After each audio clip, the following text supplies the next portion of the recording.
hope you're all well. Welcome back to my minimalism playlist. If you haven't subscribed already, then please do. For today's video, I'm going to be talking about digital minimalism. When I first started my minimalism journey, I promise I won't say minimalism a million times in this video, I kind of saw it as more just stuff. I saw it as clearing out my home and as a result clearing out my mind. I didn't really think of my digital space. And it wasn't until I had a clear desk that I sat down and I thought, oh, this is great, my drawers are all tidy, my desk space is clear. And then I logged on to my computer and it was just a blur of emails and pictures and files and just too much stuff. And then I picked up my phone and it was the same. It was messages and group chats and pictures, and I feel like your physical space, having that minimalised, is amazing, but that's only half the battle, especially for someone like me who blogs and vlogs. My career, my hobby, my passion, everything is all online. It was really, really important to me that that was my next step after doing my house. So that anything on my computer, my phone, are things that I want, love and need. I just kind of see it that in my house, I only have things that I want, love and need. Why wouldn't I have that on my phone and my computer as well? Okay, so the first area that I worked on was my social media. So I started with Facebook. I feel like that's, start at the beginning. That was the first kind of social media that I had. And I went through every single aspect. I started off with my friends list. I feel like when I was younger, it was cool to have as many friends as you could on Facebook. And now I've kind of realised the need. It might be because I blog and I put my whole life on the internet. I kind of feel like I need to keep my personal Facebook a little bit private. Not that I really put anything on there, to be honest, that I wouldn't put anywhere else. For me, I just kind of thought, no, that's my one thing that I can kind of keep to myself. So I firstly went through any friends that I didn't know anymore. There were some that I didn't even recognise the names of. Someone that I met on a night out 10 years ago. Yes, I went through and I that sounds awful. I unfriended, which again sounds horrible because you really have to get into the mindset that social media isn't the be all and end all. And I am going to talk about this afterwards. Yes, I unfriended anyone that I don't know, firstly. Anyone that I don't really speak to. I find quite often people will add you on Facebook because you went to school together 10 years ago, but you've not spoken since. You were never really good friends at school. In fact, they might even be people that were quite mean to you at school. I have had that a few times, people that were horrible at school. Fair enough, everyone gets a second chance and all of that, but why? What's the need? I don't see the need. So yes, anyone that you don't particularly want to see what you're putting on there, and also anyone that you're not really interested in seeing what they're putting on their Facebook. I know that you can unfollow people, but what's the point? What is the point in having a cluttered friends list of people that you don't really consider friends? So I went on there, I unfriended people, and then I went through my pictures. I went through kind of old pictures, not like ones that I was embarrassed of, like pictures of me with like hideously thin eyebrows and like orange bleached hair, just ones that aren't relevant, like things that you share and are tagged in. And when people tag like 100 people in a post on like, share this if you don't want to die tonight, that kind of stuff. I went through the pages that I like because quite often you like things that are associated with the stage of life you're going through. So I would like a lot of pregnancy pages. I'm not pregnant anymore. I don't plan to be pregnant anytime in the near future, if at all again. So there's no need for me to be following pregnancy pages. And yeah, just things that don't interest you anymore. And instantly uncluttered my feed from things that I didn't want to see. I also went through my inbox. You've got your normal inbox, you've got your other inbox, which is just freaky. I don't know if any of you have ever been through that. So yeah, I just went through my inbox, conversations that were really, really old, conversations that had finished, not like a continual conversation, group chats that were to do with like a hen do 5 years ago, but no one else is talking in anymore. You don't need to be in it anymore. And then it was so much easier to reply to the ones that I'd missed, to kind of catch up on conversations that I'd been really bad at, because that is my worst thing. I am awful. For someone who's always on their phone for work, I'm awful at replying to family, to friends, to anyone. Like everyone knows this. If I ever say like, oh, I'm really bad at replying, no one ever says, oh, you're not that bad.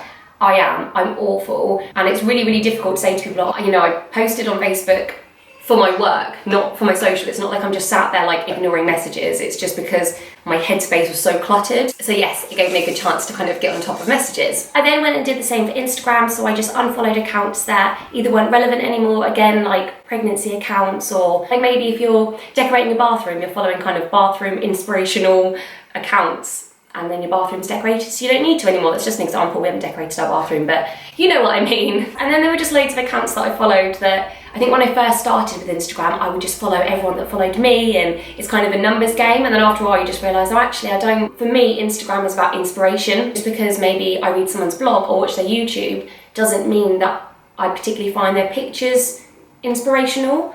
And I think that's a really hard thing. Like I said, I will go into this, but unfollowing someone from Instagram doesn't mean you don't like that person. And that's in my case anyway.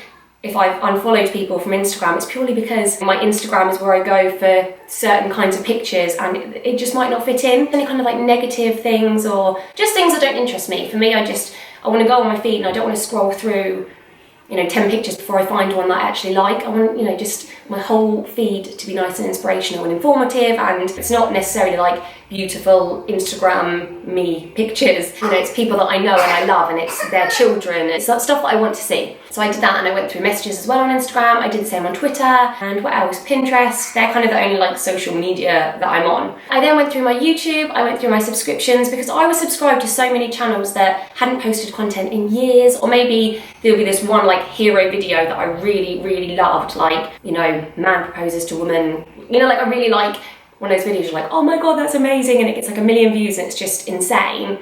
But that's just a one-off, and the rest of their videos are like tech videos, which don't interest me. Because again, every morning I'd look at my phone, I'd go through my subscription list, and I'd have to go through like 10 videos before I'd find one that I actually wanted to watch. And so what's the point? Just have things on your feed that you want to see. Okay, so after I did all my kind of like social media and stuff like that, just was in the ball bit, I did my emails. So I went through and I deleted any kind of junk emails. Now I had thousands, so this is something that took me so long. I deleted junk emails of like collaborations that I'd done months ago or whatever that weren't relevant anymore, and then I got it down to ones that kind of I hadn't responded to yet, or I was still kind of in communication with, in conversation with. And the ones I hadn't responded to, at first I thought, I'll just respond to all of them, even if they are ones that I'm not interested in. And then I just thought, no, I won't. I'm not going to respond to everyone, because you don't have time. And quite a few of them would be like, hi, and then in bold, Jessica or Lilypod. It's like my name isn't actually Lilypod, my blog is just Lilypod and Sweet Pea. And I think if the person hasn't taken the time to make it a personal email, or it would be like, we want to send you some food for your dog. I don't have pets, so for me I just think, no, actually that gets deleted. Yeah, you would like a pet. And then I was just left with the emails that I really wanted to reply to. And then I went through and I deleted like my trash and my junk, and I went through my computer and I went through all my pictures and videos and downloads, because you download like contracts that you had like 5 years ago that, are not relevant anymore. And yeah, I cleared everything, emptied my trash, and my computer sped up a lot. I then moved on to my phone. So I went through my contacts, because I had so many people, when you have like mum new phone.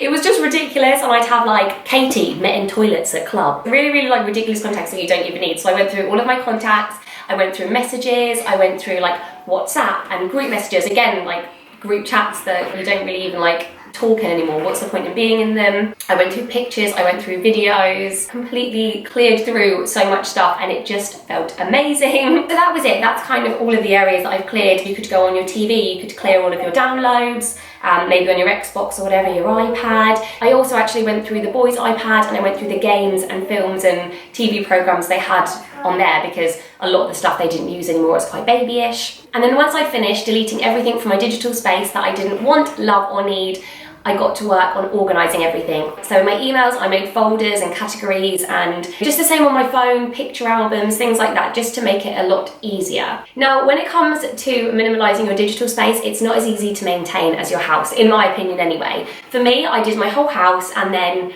maybe like 2 weeks later I would need to do the fridge again, or a month later I'd need to go through the boys' wardrobes. But it's not something that you really have to like minimalize daily, whereas I feel like with your digital space you do, because you get new messages, new emails, especially if like me, you have a blog or YouTube, you do get lots of emails and things like that. So yeah, it has been harder to maintain. So the way that I do it is every evening when I get into bed, and I know this isn't good practice, you shouldn't be on your phone late at night because it doesn't help you sleep very well, but I'm always tired, so I always sleep very well. But I will just quickly go through my messages, WhatsApp, mainly things like my Instagram messages and Facebook messages, just to make sure that I'm on top of them all. Because I honestly found that as soon as I deleted all of the rubbish ones that I didn't need anymore, it's so much easier now. When I get a notification that I've got a message, I think, oh, okay, I'll reply to that, and then my messages are clear. Whereas before I'd get one and I'd think, oh, but I've got like 20 other ones to reply to, I'm just going to leave it, and I'd get kind of all flustered. So it's made it so much easier in that sense. Also, every evening when the boys have gone to sleep, I sit at my computer, that's when I do my work, and I go through my emails. I do this in the morning as well, delete ones that aren't relevant anymore, and I've got it down now from thousands. I always keep it under 90, not 100, 90. I don't know why. I would love for it to be at 0, but I'm always in a few conversations, so I can't really do that. But I love it to go through it and just delete things that are finished or move them into folders, and yeah, it's just that much easier. So the point that I kind of mentioned earlier but said I would talk about later, oh hello, it's just that I find that people get so hooked on like social media friendships and follows and likes and subscribers, and I think it's really important to remember that just because someone has unfollowed you, unfriended you, unsubscribed from you, it doesn't mean anything about you as a person. I mean, they might not like you as a person, that, you know, is uncontrollable, but it might just be that they don't particularly want to follow your one piece of content. There are so many people that I follow them on YouTube, but I don't want to follow them on Instagram or be friends with them on Facebook, because it's just a different space. And there are other people that I love their Instagram account, but the type of videos they do don't really interest me, and that's okay. And I think, you know, it's difficult. You know, I have this app and you can see who unfollows you, and sometimes it is like a little bit of a knife, because you're like, oh, why would they unfollow me? Like, I thought we were okay. And then you just think, you know, it's an unfollow, it's a click of a button. It's not someone saying to your face, I don't like you, I don't want to be friends with you, you're not good at what you're doing. Sometimes we do have to step back and be like, social media, it seems all-consuming, but it's not the be-all and end-all. Yeah, it's a platform, that's all it is. It's not the end of the world if someone doesn't want to follow your particular content. Just like with this, you know, the majority of my people that view my videos aren't subscribed to me because they might just like the one particular video they've watched. They might not be interested in everything else, and that's okay. So that's how I've minimalised my digital space. I hope you found it useful. If you've got any tips, please do let me know. Any questions at all as well, then just pop them below in the comments. Please do subscribe if you haven't already, it means the world. Press the notification button next to the subscribe button, and you'll get a notification every time I upload a video. Thank you so much for watching, and I will see you next time. Oh, and please do give this a thumbs up if you found it useful. Bye! Can you say goodbye, baby? Bye.